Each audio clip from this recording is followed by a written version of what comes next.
menyediakan kelimpahan yang sama untuk semua makhluk ciptaannya.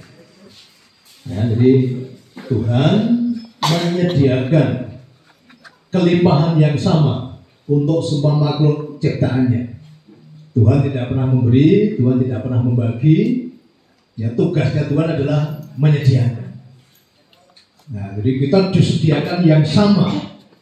Ya, kita disediakan kelimpahan yang sama oleh Tuhan. Nah, tugas kita apa? Tugas kita mengambil, ya. Tugas kita tinggal mengambil, tinggal menikmati. Ya, tak sediakan aja enggak. Sing kulitnya rodok ini tak sediakan aja enggak. Sing agamanya ini tak sediakan aja enggak. Semuanya sama. Ya, Tuhan menyediakan yang sama untuk semua makhluk ciptaannya. Ya, untuk semua makhluk ciptaannya. Nah, kalau kita berpikir, ya, cicak, ya, cecak ini, coba Bapak Ibu bayangkan, ya, cecak itu makannya apa? Nyamuk. Padahal nyamuk itu bisa terbang, cecak nggak bisa terbang. Tetapi kemahabesaran Tuhan tadi nggak pernah ada cicak mati kelaparan, gitu. Padahal kalau lincahnya kan lincah nyamuk daripada cecak. Nyamuk yang bisa terbang, cecaknya enggak. Tetapi belum pernah ada kan cecak mati kelaparan. Ya. Itulah cara Tuhan menyediakan untuk semua makhluk ciptaannya. Jadi semesta itu berkelimpahan, bagaimana? Semesta itu berkelimpahan. Nah, sekarang bagaimana supaya kita semuanya mengalami kelimpahan? Maka berlaku hukum, ya. Siang hari saya mau bicara adalah giving is wealth, ya. Memberi adalah kekayaan. Ya, memberi adalah kekayaan. Nah, selama ini, ya, jadi yang saya ajarkan pada siang hari ini adalah give and take. Nah, selama ini kita dapat belajar apa? Take and give. Nah, harus terbalik dari itu. Selama ini yang kita yakini, kita sering ucapkan adalah take and give. Dan itu yang membuat kehidupan banyak orang semakin miskin itu. Ya, karena apa? Meyakini take and give. Baru menerima, menabur dulu, baru panen gitu. Tapi sebenarnya kebanyakan orang enggak. Pengennya nongkose. Ya, pengennya menerima dulu, pengennya mengambil dulu. Berarti kalau ngambilnya dapat banyak, nanti dia baru mau memberi, kan gitu kan? Memberi pun sedikit. Jadi pengennya ngambilnya banyak, nanti memberinya sedikit. Tapi ternyata semesta terbalik hukumnya. Hukumnya adalah memberi dulu, baru kita mengalami namanya kelimpahan. Jadi menabur dulu, baru kita panen. Dan hukumnya Bapak sekalian, ya, tanpa kita berharap nanti dapat balasan, itu udah hukumnya alam, automatically, gitu loh. Nah, selama ini kita dapat pelajaran nanti kalau memberi dapat ganti berlipat-lipat. Justru kalau pola pikirnya seperti itu, kita bukan mengakses kelimpahan, tetapi mengakses kekurangan. Karena memberi berharap ganti berlipat-lipat.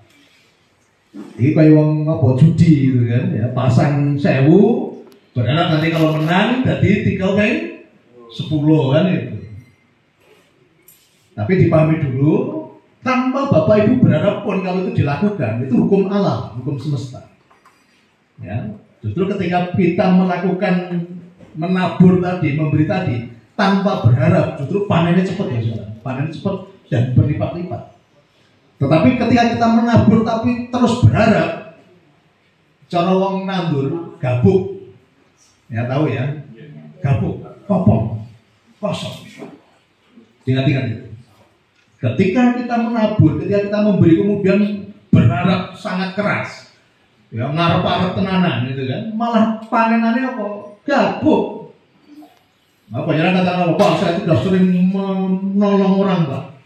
Tapi di depan saya kok semakin terpuruk. Ya, tadi karena harap-harap akhirnya panenannya gabuk. Lakukan aja, menabur tanpa berharap, dan justru panenannya nanti metes dan berlipat-lipat.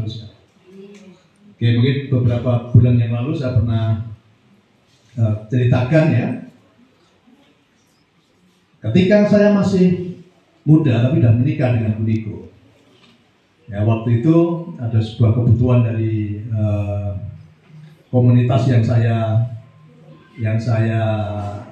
pimpin ya, ya. Dan waktu itu kami nggak punya uang. Akhirnya apa yang saya lakukan? Ya, masih ingat saya, waktu cincin kawin saya sama kalungnya Bu Niko itu saya gadekan di Kartosuro. Ya, ada pegadaian Kartosuro itu. Tahun 1996 sama saya. Ya, cincin kawin dan kalung ya. Kalau saya nggak pakai kalung, yang pakai kalung Bu Niko, tapi waktu itu ya, Ma, ini ada kebutuhan dari orang-orang yang kita pimpin. Terus kita nggak punya uang. Satu-satunya yang kita miliki dan ada nilainya cincin kawin dan kalung, bos kan. Ya, akhirnya saya gadekan di Kartosuro, nanti saya kira sudah nebus. Ya, waktu udah hilang, waktu itu nggak bisa nebus ya. Tapi kami nggak pernah berharap, wah nanti saya lepas cincin dan kalung supaya nanti dapat ganti, enggak. Karena saya melihat tadi, ya, kebutuhan banyak orang tadi, akhirnya kami gadekan cincin kawin dan kalung tadi. Dan waktu itu saya masih ingat, cincin kawinnya ada tulisannya waktu itu. Ya, yang saya pakai tulisannya Christine, yang dipakai Bu Niko tulisannya Niko. Wah, keren kan? Iya, tapi tergadekan gitu, dan nggak bisa nebus.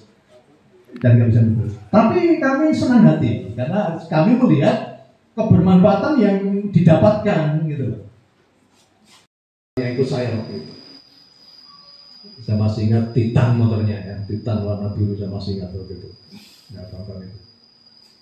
Ya, satu yang saya tabur. Tetapi di tahun ini kami udah nggak berpikir beli motor ya, karena kami nggak pernah naik motor, jarang.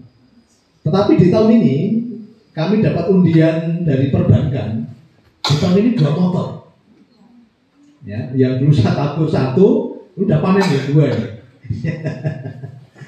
Ya, kami sebenarnya nggak pernah berangkat motor karena kami udah jarang sekali naik motor. Tetapi di tahun ini kami dapat undian ya, motor. Mungkin langsung rasan-rasan ya. Terus tambah sugih itu. Tapi Bapak Ibu nggak lihat ya, nggak lihat bahwa kami sudah menabur gitu. Kami sudah menabur. Kalau Joperi ya gitu kan, dulu kalau nabur motor, tapi sekarang nabur. Tapi kami nggak pernah berharap, ya nggak pernah berharap bahwa kita kayak motor sudah aku itu ganti oke kan ya. Itu udah sekian tahun itu, udah sekian tahun. Ya mungkin wujudnya motor 2, tapi yang wujud yang lain tadi mungkin nabur motor tadi kan panennya mungkin mobil gitu ya. Bonus, yang motor 2 tadi bonus tadi. Tapi minimal sebagai pelajaran ya, nabur motor 1 dapatnya 2. Tadi nabur cincin dan kalung 12 gram dapatnya berkilo-kilo ya, berkilo-kilo. Nah, jadi pelajarannya dirubah sekarang ya, bukan take and give, tetapi give and take.